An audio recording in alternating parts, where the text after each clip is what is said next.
Here's one of the laws in Israel. He who kidnaps a man and sells him, or if he's found in his hand, shall surely be put to death. This is an important law in Israel. Kidnapping was dealt with very seriously. It wasn't a $5,000 fine and up to 6 months in jail. You would die. If you kidnapped somebody, you were to be put to death, executed through capital punishment. This one law, this single law, would make New World slavery completely impossible because so much of it was fueled by kidnapping. That's Exodus 21:16. This is not accurate whatsoever. This particular passage that he's talking about here actually only pertains to other Israelites.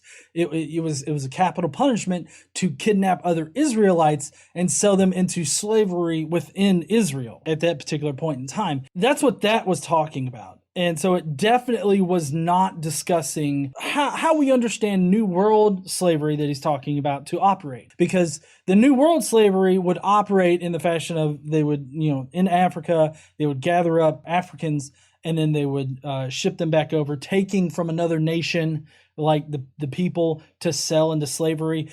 Everything about the slave trade in America at that time was consistent with biblical law. So I don't know why he's trying to sort of retcon the Bible into making it seem like it wouldn't have been, because they were using the Bible in order to justify the slave trade. So I don't understand that. But the portion that he's read here is not a universal statement for either actual slaves or indentured servants. We know this because the Bible literally describes it in Deuteronomy 24:7. If a man is found stealing one of his brothers of the people of Israel, and if he treats him as a slave or sells him, then that thief shall die. So you shall purge the evil from your midst. So what it's talking about here is definitely kidnapping another Israelite and selling them into slavery in their own country. Generally, that's why like with Joseph, before the Israelites became slaves in Egypt, that's why Joseph, his brothers,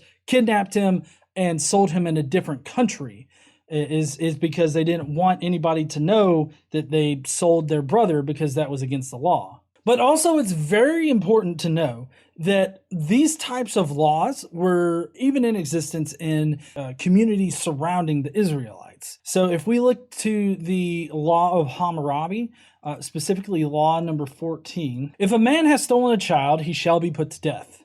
So in that society, if you steal somebody of that society and sell them into slavery, that is illegal. And you'll find throughout this entire thing, all of the laws that are surrounding slavery at this point in time were common across this area of the world. These were just best practices, basically, for the slave trade in the ancient world. I find it amazing how it just seems like they're pinning down these best practices for slavery, and they're trying to make it out to be like God has ordained it. Well, Mike's not, but other people are. Another interesting fact here is that the man of the household could sell his children into debt slavery. This would be him owing a debt to somebody and not being able to pay it, so he sells the children to the debt collector. And this is shown in 2 Kings 4:1, which we're not going to read. So the statement that he read is not a universal call for all kidnapping to be illegal in any kind of sense. They pretty much did this shit all the time in all of the nations surrounding Israel.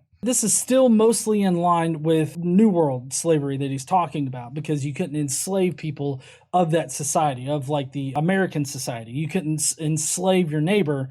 That was against the law.